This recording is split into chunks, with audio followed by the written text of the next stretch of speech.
I'm really good at being behind the scenes. I'm not a good people person. I like helping people as long as I don't have to face them directly. I'm just not that good at that, which is another reason why I didn't really go into teaching in English, because I would have to interact, and I stumble. I'm not really good at talking. I get really nervous, and it's a talent, and it's a passion, and if y'all have it, go for it. I can't say how many bad science and math teachers I had, and if you have that in you and you can inform someone and get them interested in that, you know, you did that. You convinced someone to go into science and math, and that is so awesome. When my teachers told me, if you don't do your homework, you're going to fail, and then I'd get nervous, and then I failed. That was fun.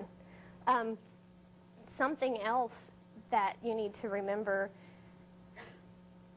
is that you've got to do it. You can't not have a degree anymore. You can't. You cannot, you cannot, you cannot. You cannot function with a good job. You will be living to paycheck, which is not a good way to live. I mean, sometimes that's just inevitable. It just, you know, that's the way the cards fall. But with a degree in STEM subjects, you don't have to do that.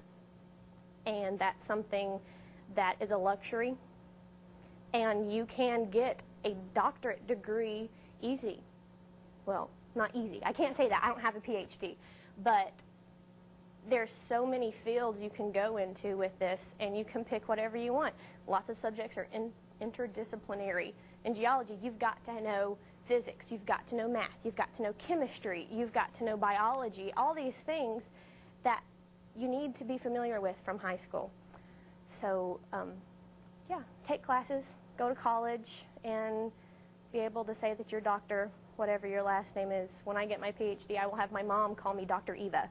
You know, it's something to be very proud of, and education is something that you did that. No one gave you your degree. You worked for it. You stayed up till 3 o'clock in the morning crying over memorizing that the jellyfish was Scyphozoa. You know, and I remember that because it was a good memory. You know, studying isn't hard. School isn't hard if you like it, if you love it, and if you prepare yourself for it. So don't fail geometry. Don't be the senior sitting in the back of the class because you didn't want to pay attention the first time, and don't be scared. When I sat in, you know, here I was, a little art major coming in with my piercings and tattoos, and I had, you know, pink hair at the time, and the secretary looked at me like I was crazy. She said, "Do you know what geology is?" Yes, I do. Thank you very much. You know, I don't want to go into this field just because I don't know what it is. And when you are told that in the first place, and then you sit in a room of 30 students and you're the only female, you know, it takes some real gumption to do that. And that's something to be proud of, and that's something to brag about. So go forth and prosper.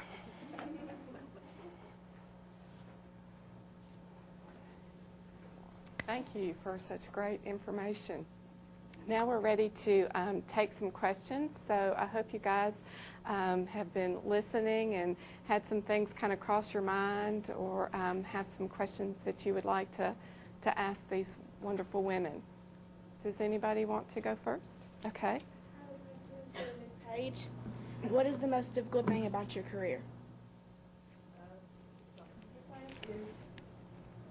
There's just so much information to remember, and so that's the most difficult. But to help me, I always try to form a study group, because when you discuss it, I can always remember it better. That's just the most difficult for me so far. This is for Ms. Rock. How does it feel to be the only girl in your class? Did that have any effects on your academic ability to want to prove a point to the guys saying that I can be just as good as you, if not better? Yes and no. When I was first introduced into that environment, I was literally scared. I was nervous. I felt like I had walked into the room naked. It's a very awkward feeling. But then, you know, guys, men, boys, they aren't the enemy. You know, you can't think, I'm a woman, they're not going to think I'm smart, they're not going to think I can do that, so I'm just going to sit in the corner and cower, or I'm going to make a point to be the front of the class, and then they'll be like, what is she trying to prove? you know, which is good. I mean, if you know, definitely if you can make straight A's, do that. But once you start talking to them, they're not boys and they're not men and you're not a woman. They're your peers. They are your classmates. They are the people that you can call at midnight saying, oh my gosh, we've got a test tomorrow, can I borrow your graphing calculator? You know, they're not the enemy. And I think that's something that needs to be made across, because even though we are emphasizing having females go into these careers because it is such a minority, you know, don't not work with them, because they will help you out.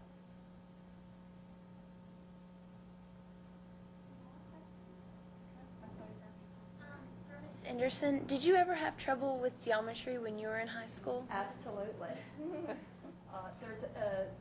The short answer is there's a great deal of research about geometry learning. Geometry is different than algebra and some of the other mathematics that's more number crunching oriented. But there's been a great deal of research from the Van Heelys that said typically at the younger age you may not be developmentally ready to handle some of the proofs and that type of reasoning in geometry. So don't be frustrated. If you choose a career in mathematics, particularly teaching, because most math teachers will have to take a geometry course at the college university level, you will be surprised at how easy it is when you get a little bit older. So stick with it, and oftentimes if you can force yourself a little bit like a language, to sit down and study it more like a language with vocabulary, then people may find that it may ease a little bit of the tension going into it. There's a great deal of vocabulary in understanding some of the things behind geometry. How do you, it's for anyone who don't have a family, how do you balance your career and your family at the same time? Like, is it like difficult, or do you have to like, how do you take off time from work? Do they give you a hard time about it, or? It would probably be different for each one of us, I would gather.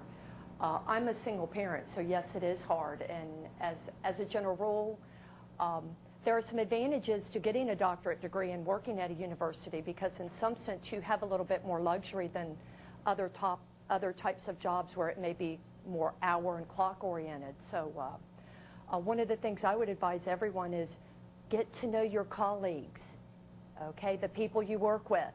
You may need someone to help you out at some point in time, and sometimes that means, for me personally, I've had to ask colleagues maybe to cover my classes for me. But that's nice at the university. You can't always do that if you teach high school. But you still have to tend to sort of some of the needs of your family before your own professional needs. And for some professions, that does sort of put you on the blackball list. You have to sort of be cautious about how you take time off and what you take time off for. But if you're a hard worker and people see that you're a team player, I think you'll find that it's not as difficult to balance those. But I think for me personally, it's been fairly easy to juggle both of those areas.